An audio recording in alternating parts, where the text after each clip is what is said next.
जैसे कि संतोष जी का प्रश्न है, ध्यान किसका करें? स्वयं का ध्यान करें या ईश्वर का ध्यान करें?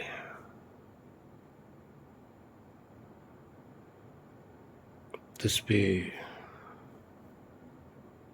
प्रश्न बहुत गंभीर है, उत्तर भी गंभीर होना चाहिए, क्योंकि समझने के लिए बहुत ही महत्वपूर्ण विषय है।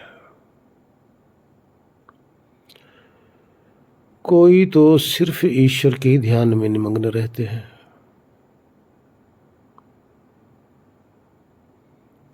जो ईश्वरवादी हैं सिर्फ ईश्वर को ही मानते हैं, ईश्वर की ही चाहत रहती है, ईश्वर का ही नाम स्मरण करते रहते हैं, परमात्मा के भाव में खोए रहते हैं और सिर्फ परमात्मा को स्वीकार करते हैं।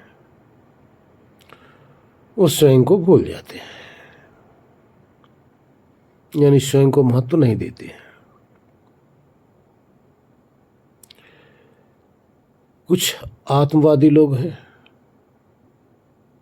तो क्या वो कहीं पहुंचते हैं? अभी बताते हैं। परमात्मा में हाँ, दोनों का अभी विस्तार से होगा, दोनों के विषय में भी चर्चा करेंगे। तो जो आत्मवादी लोग हैं वो ईश्वर को स्वीकार नहीं करते, ईश्वरी सत्ता को ही स्वीकार नहीं करते। कितने तो कहते हैं ईश्वर है ही नहीं। वो अनीश्वरवादी लोग हैं, आत्मवादी तो हैं, ईश्वर को स्वीकार करने वाले नहीं हैं। दो प्रकार के मानने वाले यहाँ हैं। तीसरा एक और है, जो स्वयं को ईश्वर ही मानते हैं, यानी परमात्मा, ब्रह्म, कि मैं ही अकेला ब्रह्म हूं, दूसरा कुछ है ही नहीं। तो हम ध्यान किसका करें? वो कहते हैं अपने आप को ब्रह्म मान लो, ध्यान करने की आवश्यकता नहीं है। किसका ध्यान करोगे? किसी का कोई ध्यान नहीं होता। तीन प्रकार की विचारधारा हो गई। चौथी एक विचारधारा और है, जो गुरुवादी लोग हैं। वो कहते हैं बस गुरु का ही ध्यान करो, गुरु का ध्यान करो, और गुरु की तस्वीर लेकर, गुरु को चित्र लेकर, त्रिकुटी में गुरु के ही चित्र का ध्यान करते हैं। अब आखिर में इसमें सत्य क्या है? क्या सब अपनी जगह सही है? जब सब सही है तो सबको पहुंच जाना चाहिए। क्या सब गलत हैं? अगर सब गलत हैं तो क्या अध्यात्म ही गलत है? नहीं। अब इसमें विचारना यह है कि हमें करना क्या है। हमें स्वयं का ध्यान करना है या ईश्वर का? अब यहां विचार करना है कि मुक्ति किसको चाहिए, ईश्वर को या स्वयं को? जिसको मुक्ति चाहिए उसी को प्रयत्न भी करना है।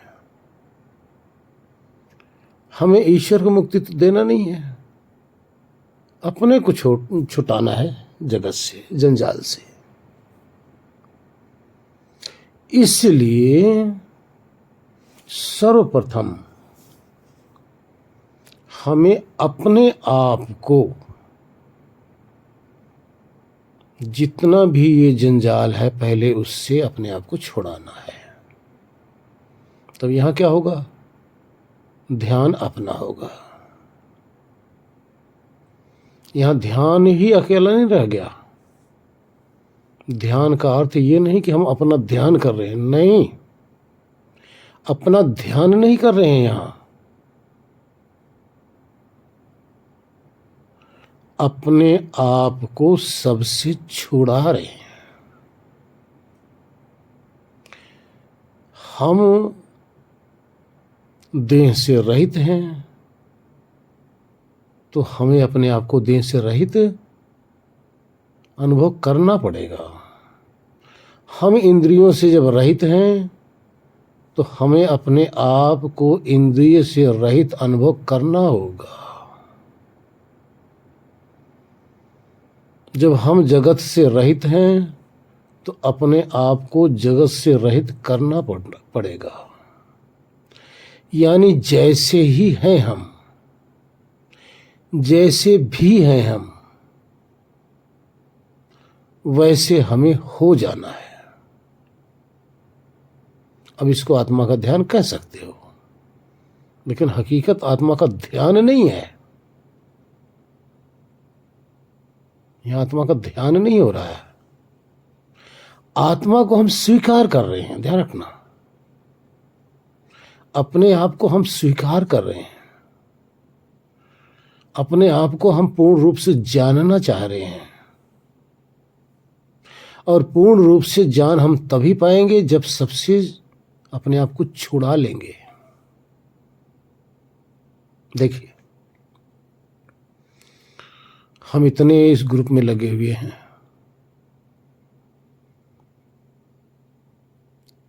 अगर हम आमने सामने भी हों, आप अपने परिवार में रह रहे हो, समाज में रह रहे हो,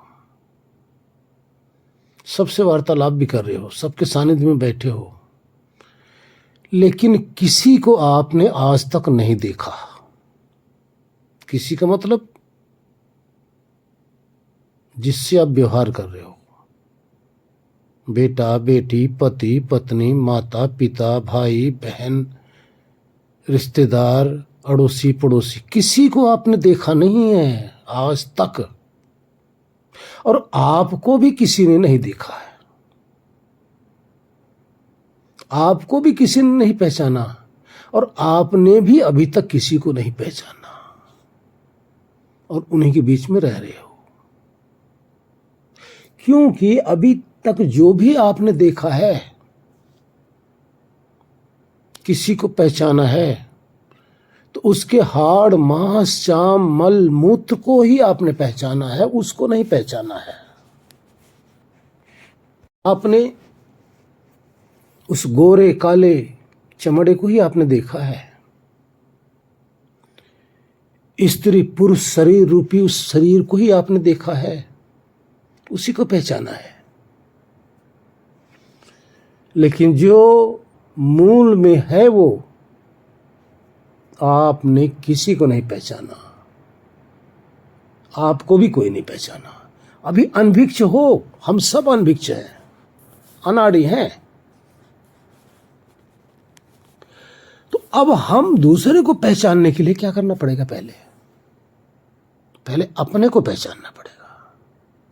दूसरे को बाद में, ध्यान रखना, दूसरे को आप पहचान नहीं सकते, क्योंकि दूसरी आत्मा में हमारा प्रवेश हो ही नहीं सकता।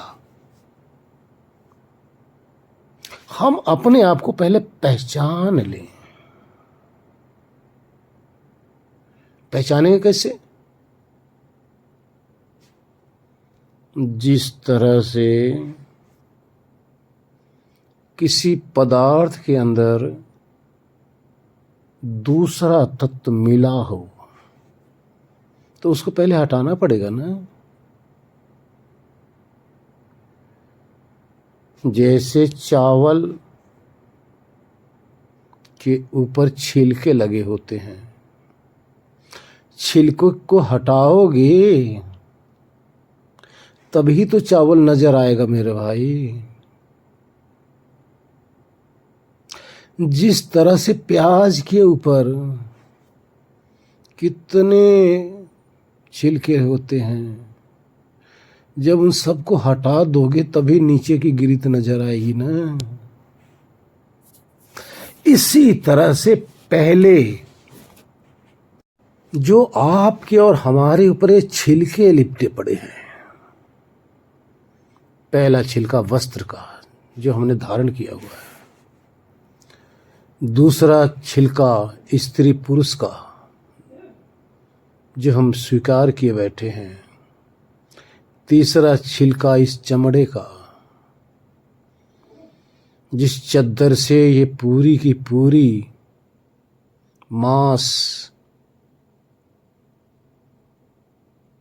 खून, हाड़, सारी नसें नाड़ियां इस चद्दर से लपेटी हुई है। ये सब छिलके ही तो है ना। इन सब छिलकों को हटाना पड़ेगा। कैसे हटाना पड़ेगा? डॉक्टर लोगों के पास एक ही यंत्र होता है लैब में, कहीं टेस्ट कराने जाओ ना, एक अल्ट्रासाउंड होता है, अंदर के ऑर्गन्स को देख लेता है, बाहर के चमड़ी वगैरह से रहित होकर अंदर के ऑर्गन्स को देख लेता है अल्ट्रासाउंड। एक एक्सरा होता है, चमड़ी लगी है लेकिन अंदर के हड्डियों को देख लेता है। उसी तरह से हमें अपने ब्रेन को एक्सरा और अल्ट्रासाउंड की मशीन बनानी पड़ेगी पहले। अपने ब्रेन के द्वारा ही इस तरह से जब हमारा शुद्ध ज्ञान मूलक बुद्धि हो जाएगी ना, तब धीरे धीरे हमें ही, हमारी ही शरीर नजर नहीं आएगी। फिर जिसमें हम मोहित है, फिर वो मोह नजर नहीं आएगा। जैसे अल्ट्रासाउंड एक से एक की तरह, हड्डियां अलग, मांस मत जितने भी हैं सब अलग अलग दिखने लग जाएंगे। तो जैसे आप प्रयत्न करते रहोगे, अपने आप को दृश्य न देख के दृष्टा में अनुभव होने लग जाएगा। इस तरह से पहला ध्यान अपना हो गया, और फिर जाके अपने कैवल्य स्वरूप में ठहरना है। ठहरने के बाद में अब आपके अंदर यानी आत्मा में जो ओत प्रोत है, ध्यान देना, आत्मा के अंदर ओत प्रोत जो भी सत्ता है, किसी इंद्रिय के ग्रहण का विषय है ही नहीं, किसी के पहुंच है ही नहीं, आत्मा तक नहीं पहुंची। तब आत्मा अपने अंदर विश्वव्यापक जो जगत का नियंता है ना, अपने अंदर वो देख लेता है। लेकिन कैसे होगा? जैसे एक दीपक आप जला लो तो उस दीपक से दूसरा क्या असंख्य दीपक जलाए जा सकते हैं।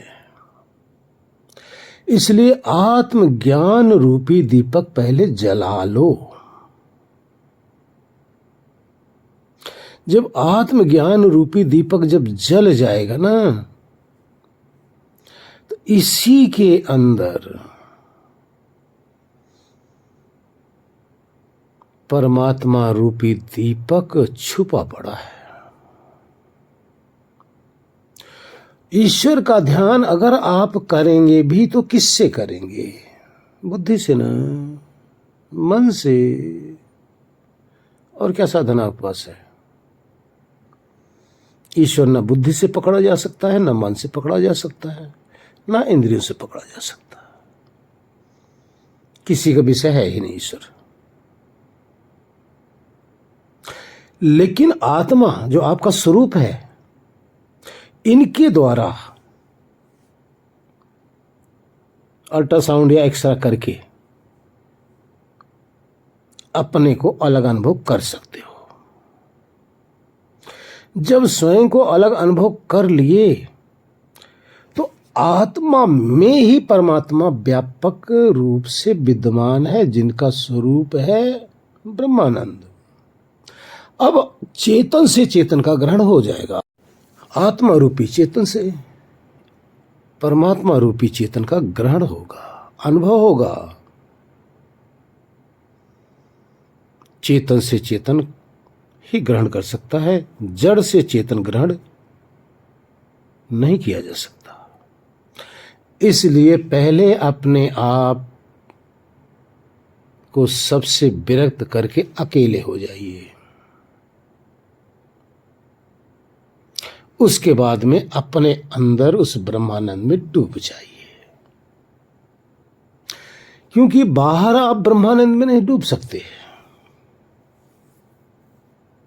ब्रह्मानंद सिर्फ आत्मा के अंदर है। वैसे सर्वत्र है, कण कण के अंदर, एक एक अणु के अंदर, लेकिन हर कणु, हर अणु, सारा संसार, सब कुछ वो जड़ है। जड़ में क्षमता ही नहीं है कि ब्रह्मानंद का अनुभव कर ले। अनुभवात्मक सत्ता तो हम आप है ना, हम ही आप तो अनुभव कर सकते हैं। और ये अनुभव बुद्धि से होगा नहीं, बुद्धि से परे का विषय है। ये अनुभव सिर्फ आत्मा से ही होगा और आत्मा में ही होगा।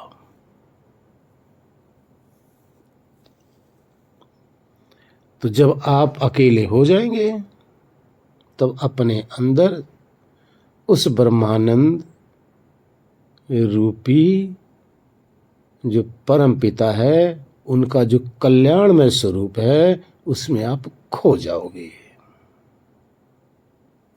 अब आगे देखिए,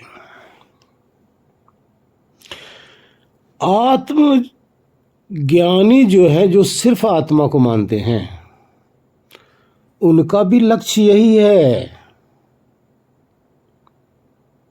जो ईश्वर को न मानकर आत्मा और प्रकृति को मानते हैं, उनका भी लक्ष्य यही है, उस ब्रह्मानंद में डूबना।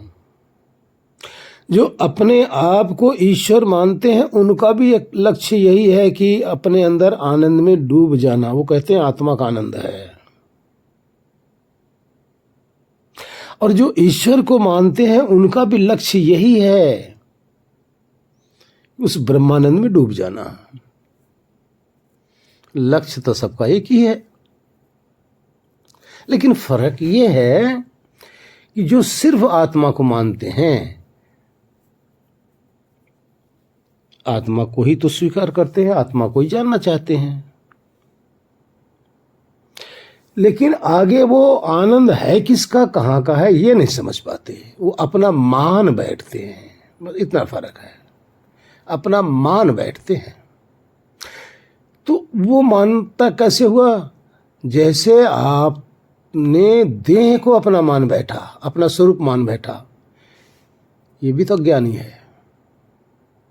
इसी तरह से ब्रह्मानंद को भी अपना स्वरूप मान बैठना, ये भी अज्ञान है। दोनों तरफ से अज्ञान है। तो अब यहां क्या है कि आप अनुभव करता रहेंगे आनंद का, और ये आपका स्वभाव है, यही आपका स्वभाव है, ये आप करते ही हैं, ये आपका जा नहीं सकता। और जो मिलेगा वो किसी और का है, वो आता जाता रहता है। जो आता जाता रहता है वो अपना है ही नहीं। जो आए चला जाए अपना नहीं है। जो चला जाए बाद में फिर मिले, वो अपना है ही नहीं। अगर आप आनंद का अनुभव करते हैं, आनंद चला जाता है तो आपका है ही नहीं। आनंद मिलता है, आप अनुभव करते हैं तो आनंद है। चला गया तो आपका है ही नहीं। क्योंकि आपका जो स्वभाव गुण धर्म है वो क्या है? चेतन, ज्ञान स्वरूप, अनुभव करता। अरे भैया, जब आनंद आता है चला जाता है, आपकी चेतनता तो नहीं जाती नहीं कभी। ये आपका यथार्थ स्वरूप है। आपका होश तो कभी नहीं जाता। ये है आपका यथार्थ स्वरूप। भ्रम में मत पड़ो जो मेरा स्वरूप है, नहीं, अज्ञान है। अपना स्वरूप ना आता ना जाता, सदा रहता है। और जो आए और जाए वो अपना नहीं है। इसलिए संतोष जी, पहले अपने आप को छुड़ाओ, फिर ब्रह्मानंद में जाके ठहर जाओ। यहां दोनों की पहचान हो जाती है। अब यहां क्या पहचान हुई? पहले तो शरीर और संसार की पहचान हो गई। जड़ जगत से अपने आप को हमने छुड़ा लिया। अपने आप को छुड़ा के फिर परमात्मा में ठहरा लिया। क्योंकि आप जितना मर्जी आत्मज्ञान कर लो, आपका स्वभाव है फिर भी कुछ पाने की चाहत बनी रहे। ठहर नहीं पाओगे रेगुलर स्वरूप में। और स्वरूप में एक बार परमानेंट ठहरते ही आनंद जरूर आएगा। क्योंकि जो आपका अधिष्ठान है वही ईश्वर है, वहीं आप ठहरे हो। तो वो ब्रह्मानंद में समाना ही समाना है आपको। इस तरह से अगर हम करते रहेंगे तो इसका अर्थ हुआ, पहले जान स्वरूप को, पाछे बंधन चीन। यानी ये जो अपना अस्तित्व है ना, पहले इसको निखारना है। जब अपना निखार आने लग जाएगा, सारा बंधन, शरीर, चमड़ा, मांस, हाड़, ये गोरे काले मोटे पतले, स्त्री पुरुष, ये सारा भ्रम का पर्दा हट जाएगा। और जब तक भ्रम नहीं जाएगा, संशय नहीं जाएगा, ज्ञान हो भी नहीं सकता। थोड़ा सा भी संशय रहेगा तो आप स्वरूप में जा भी नहीं पाओगे। इसलिए संशय रहित रहकर जो निष्कलंक आपका जो स्वरूप है, अस्तित्व है, पहले उसमें जाइए, वहां जाइए। अब देखिए, अगर आपको कहा जाए कि समुद्र में गोता मारिए, अब दो बातें हो गई।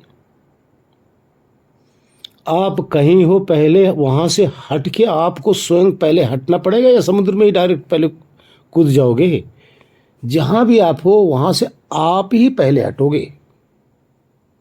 आप उस देश से पहले अपने आप को छुड़ाओगे। जब आप चलने लग जाओगे तभी तो समुद्र में गोता लगा पाओगे। पहले तो अपने आप को वहां से हटाओगे ना। और जब वहां चले जाओगे तो वहां तो समुद्र में जब गोता लगाओगे तो उसका तो शीतल स्वभाव ही है, वो आपको अपना शीतलता तो देगा ही देगा। क्योंकि वो ब्रह्मानंद एक समुद्र सागर है। वो सागर है, वही समुद्र है। और उसी समुद्र के अंदर सारे डूबे पड़े हैं, सारे। क्योंकि सबको ठहराए वही है, सबका अधिष्ठान वही है। जहां चेतन टिकता है, ठहरता, जहां चेतन ठहरता है वो ब्रह्म ही है, और जहां जड़ पदार्थ ठहरता है वो आकाश ही है। आकाश से सारे पदार्थ निकलकर ये भौतिक रूप धारण करते हैं।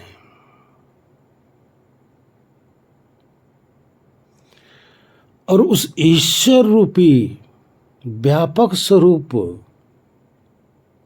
ब्रह्म के अंदर ठहर कर ही हम सब बाहर झांकते रहते हैं।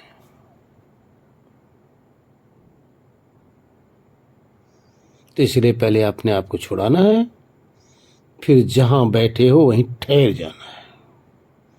जैसे हो, जिस हाल में हो, जिस काल में हो, बस वहीं ठहरना है। वो ठहरते ही आप अपने आप को कहाँ पाएंगे? उस ब्रह्मानंद में ही पाएंगे। लेकिन उससे पहले इस प्रकृति रूपी जड़ रूपी पदार्थ से चेतन को निखारना पड़ेगा, अलग करना पड़ेगा। क्योंकि इसी कचरे के अंदर ये हीरा जो है ना खोया हुआ है भाई, चेतन रूपी। अब आप देखिए ना, किसी के परिवार में कोई खत्म हो गया, अब बोलो, जब वो जीवित थे तो शरीर के द्वारा व्यवहार करते थे किससे? जबकि उसने आपको नहीं देखा, जो चला गया, आपने उसको नहीं देखा। आपने उसके शरीर को देखा, उनकी शरीर को देखा। वो कैसे शब्द बोलते थे, उनकी आवाज को आपने पहचाना। कैसे व्यवहार करते थे, उनके व्यवहार को आपने पहचाना। कैसे आपसे प्यार करते थे, इस व्यवहार के को पहचाना आपने। कैसे उनकी चमड़ी थी, इस चमड़ी से उनको पहचाना आपने। कितने मोटे ठाड़े थे, उससे आपने पहचाना। कितने लंबे गिट्ठे थे, उससे आपने पहचाना। स्त्री की शरीर या पुरुष की शरीर, इससे आपने पहचाना। सारी उम्र आप व्यवहार करते रहे, लेकिन आत्मा को नहीं पहचान पाए। अब जब वही चेतन उस शरीर में से निकल गया, अब किसको आप याद कर रहे हो? बोलो। आत्मा को? नहीं, आपने आत्मा को याद नहीं किया।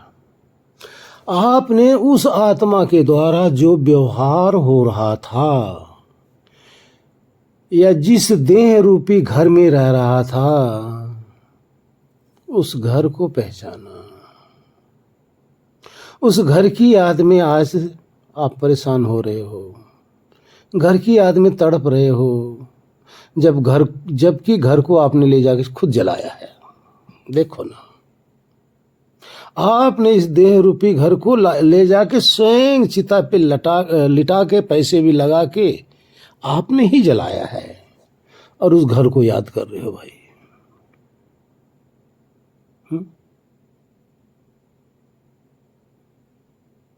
जैसे आप बोलते थे, जैसे हंसते थे, जैसे व्यवहार करते थे, एक दूसरे की सेवा करते थे, किसको याद कर रहे हो आप? उस चेतन के द्वारा जो कला हो रही थी, उसी को तो याद कर रहे हो ना। कलाकार को तो याद कर ही नहीं रहे आप, है ना?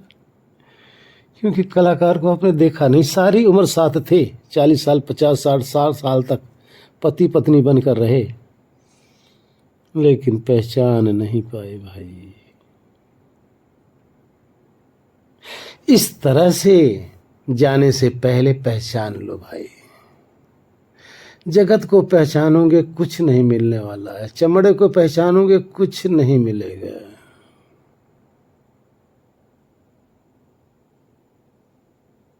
कुछ नहीं मिलने वाला। इसलिए कला को मत पहचानो, कलाकार को पहचानो। जिसके द्वारा कलाएं हो रही हैं वो कला नहीं है, ध्यान रखना, वो कलाकार है। कला उसमें नहीं है, कला इस शरीर के अंदर है।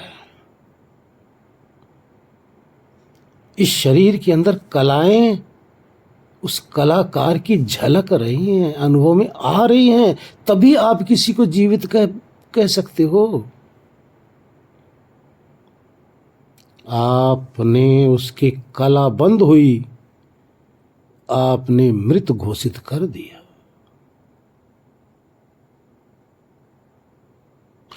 इसलिए समस्त देह के अंदर कलाएं प्रदर्शित कर रहा है कलाकार चेतन। इसलिए कला से हटकर उस कलाकार रूपी चेतन को आप पहचानिए, यही आप भी हैं। जब अपने को पहचान लोगे तो सारी सृष्टि के चेतन को आप अपने आप स्वतः ही जाना जाएगा। स्वतः फिर देर नहीं लगनी है। देर तो तब है जब तक स्वयं को नहीं पहचान पाते हो। तो इसलिए आज का विषय रहा कि पहले किसका ध्यान करें। इसलिए पहले अपने आप को छुड़ाइए, फिर अपने अंदर जो ओतप्रोत ब्रह्म है उसमें डूब जाएगी। अपने आप को छुड़ा लिया किससे? जगत से, जड़ पदार्थ से, तो मुक्त हो गए, उस ब्रह्मानंद में डूब गए तो मोक्ष मिल गया। अब देखो इसमें क्या क्या क्या हुआ। जड़ पदार्थ संसार से लेकर आपके शरीर तक और शरीर से लेकर आपके मन बुद्धि तक, ये सब जड़ पदार्थ है। पहले इससे आप छूटे, ये सब प्रकृति से बना हुआ है। पहले इससे छूट के आप क्या हुए? आप शुद्ध बुद्ध मुक्त ज्ञान स्वरूप जो आपका चैतन्य है, अपने इस अवस्था में आप वापस आ गए, जिस अवस्था से आप बाहर बिखरे हुए थे। और इसमें आकर आप अपने अंदर ही, ध्यान रखना, अभी तक बाहर मजे लेने के लिए भाग रहे थे। संसार के अंदर मजे लेने के लिए तो भाग रहे थे, नहीं किस लिए भागते? क्या जरूरत है? अगर आपको संसार में लठ पड़ने लग जाए ना तो कहीं नहीं जाओगे, आप भागोगे वहां से। जिस समाज के अंदर अगर जूते पड़ने लग जाए, लठ पड़ने लग जाए, तो वहां से आप दुम दबा के भाग लोगे, नहीं चाहत रहेगी वहां की। लेकिन जहां से कुछ थोड़ा बहुत मिल रहे हो ना, कोई लालच हो, तो वहां जरूर जाओगे भाई, जरूर जाओगे। इसी कारण से समाज के अंदर, संसार के अंदर हम आप सब भटक रहे हैं। 100 जूते रोज खा रहे हैं हम लोग। कहां से? यहीं से। और लेकिन इसी समाज के अंदर, इसी प्रकृति के अंदर घुस के तमाशा देख रहे हैं भाई। तमाशा भी देखना है, जूते भी खाना है। जूते खा रहे हैं उसकी चिंता नहीं है, लेकिन तमाशा जो देख रहे हैं उसकी बड़ी खुशी है। हर क्षण हमारी आयु छीण हो रही है। रोज 24 घंटा अपना जीवन का बर्बाद करके वापस आ जाते हो। इससे बड़ी हानि और क्या होगी हमारी? अंदर बैठ जाओ, वहां लाभ ही लाभ है। जिस स्वाद के लिए, जिस सुख के लिए हम संसार में भटक रहे थे, उससे असंख्य गुना हमारे अंदर है, असंख्य गुना, जिसकी समानता हो ही नहीं सकती। सारी सृष्टि का सुख दे दिया जाए तो उसके एक तिनके के बराबर भी नहीं है।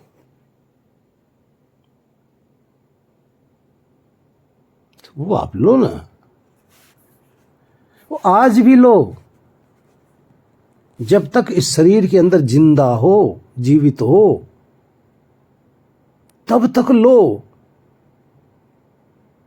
और मृत्यु के बाद सदा उसी में समा जाओ, परमानेंट। इतना बड़ा लाभ होगा भाई, कितना बड़ा लाभ है, लाभ ही लाभ है। हाँ, जीते भी मरे भी, जीते भी लाभ, मरने के बाद भी लाभ। और संसार में भटकने क्या मिलेगा? जीते भी दुख, मरने के बाद तो दुख है ही है। वहां तो आज भी दुख ही दुख है, मृत्यु के बाद भी दुख ही दुख है। इसलिए भाई वापस आ जाओ, मत भटको दूसरे में, इस संसार के विषयों रूपी जंगल में मत भटको, वापस आ जाओ, अपने में आ जाओ, अपने में आ जाओ। अमृत की धार है, ज्ञान गंगा है वहां, आनंद का भंडार है वहां। उस भंडार पे क्यों जाके हम बैठ जाएं, जो कभी खत्म ही नहीं होता और होगा भी नहीं। इसलिए पहले सरोज जी, संतोष जी, अपने को छुड़ाओ और ईश्वर में ठहरा दो। हरि ओम। ओम शांति शांति शांति। ओम। जी, जिसको आप कह रहे हैं कुछ भी नहीं रहता, वही सब कुछ है। जिसको आप कह रहे हैं कुछ भी नहीं रहता, इसका अर्थ है जगत का कोई भी कुछ भी चीज वहां नहीं रहता, प्रकृति का कोई भी पदार्थ, कोई भी वस्तु, कोई भी चीज वहां नहीं रहती। लेकिन ये जो सत्य वहां अकेला ठहर जाता है, सत्य ही सत्य रह जाता है, और यही सत्य ही सब कुछ है। उसी सत्य में जब आप ठहरेंगे तो यहां दो अवस्था आती है, दो प्रकार का अनुभव होता है। एक अनुभव स्वयं के होश का, जब तक स्वयं का होश बना हुआ है, यहां आत्मज्ञान होता रहता है। यहां अपनी जो यथार्थ हम तत्व हैं, इसका पूर्ण रूपेण अनुभव होता रहता है। और जैसे ही आनंद आने लग जाता है, अपना अनुभव चला जाता है, फिर अपना अनुभव नहीं रह जाता, अपना अनुभव गया। और अपना अनुभव गया तब ही आनंद का अनुभव आया। जब आनंद का अनुभव आया, ध्यान रखना, यहां अनुभव एक है, अनुभव करता एक है, यहां दो नहीं है। अपना अनुभव का अर्थ है अपनी समझ, अपनी जानकारी हो रही थी, अपने केवल, केवल का अर्थ केवल मैं ही मैं, हमारे सिवा दूसरा जहां कोई न रह जाए, इसको केवल स्वरूप कहते हैं। ये है आत्मज्ञान, इसको आत्मज्ञान कहते हैं। लेकिन जैसे ही ये ठहरता है, इसका भाव गया नहीं कि आनंद में डूबा नहीं, फिर आनंद में डूब जाएगा तुरंत ही, पता नहीं चलेगा कब अपना भाव चला गया। अब ये जो भाव है, ये जो अनुभव है, वहां दो तो अनुभव करता है ही नहीं। आनंद का अनुभव होते ही अपना अनुभव खत्म, क्योंकि हम अनुभव के अंदर आनंद का अनुभव हो रहा है, हम का अनुभव खत्म हो गया। क्योंकि यहां दो होते तो दोनों का हो रहा होता, यहां एक हो और हमारा आपका स्वभाव है एक काल के अंदर एक अनुभव, जो मर्जी कर लो आप। आनंद का है तो अपना नहीं, अपना है तो आनंद का नहीं। अपना अनुभव ज्यादा समय तक नहीं टिक पाता, लेकिन जैसे ही आप आनंद में खो गए, अगर आपकी परिपक्व अवस्था बन जाए तो कई कई दिन तक आप बैठे रह सकते हैं। आप सुनते हो ना, ऋषि मुनि पहले सालों साल तक समाधि में बैठे रहते थे। क्या है, यही तो है। वही है कि आत्मा परमात्मा में लीन हो गया। इस तरह से हो जाओ भाई, यही दो काम करना है, अब जैसे भी हो सके।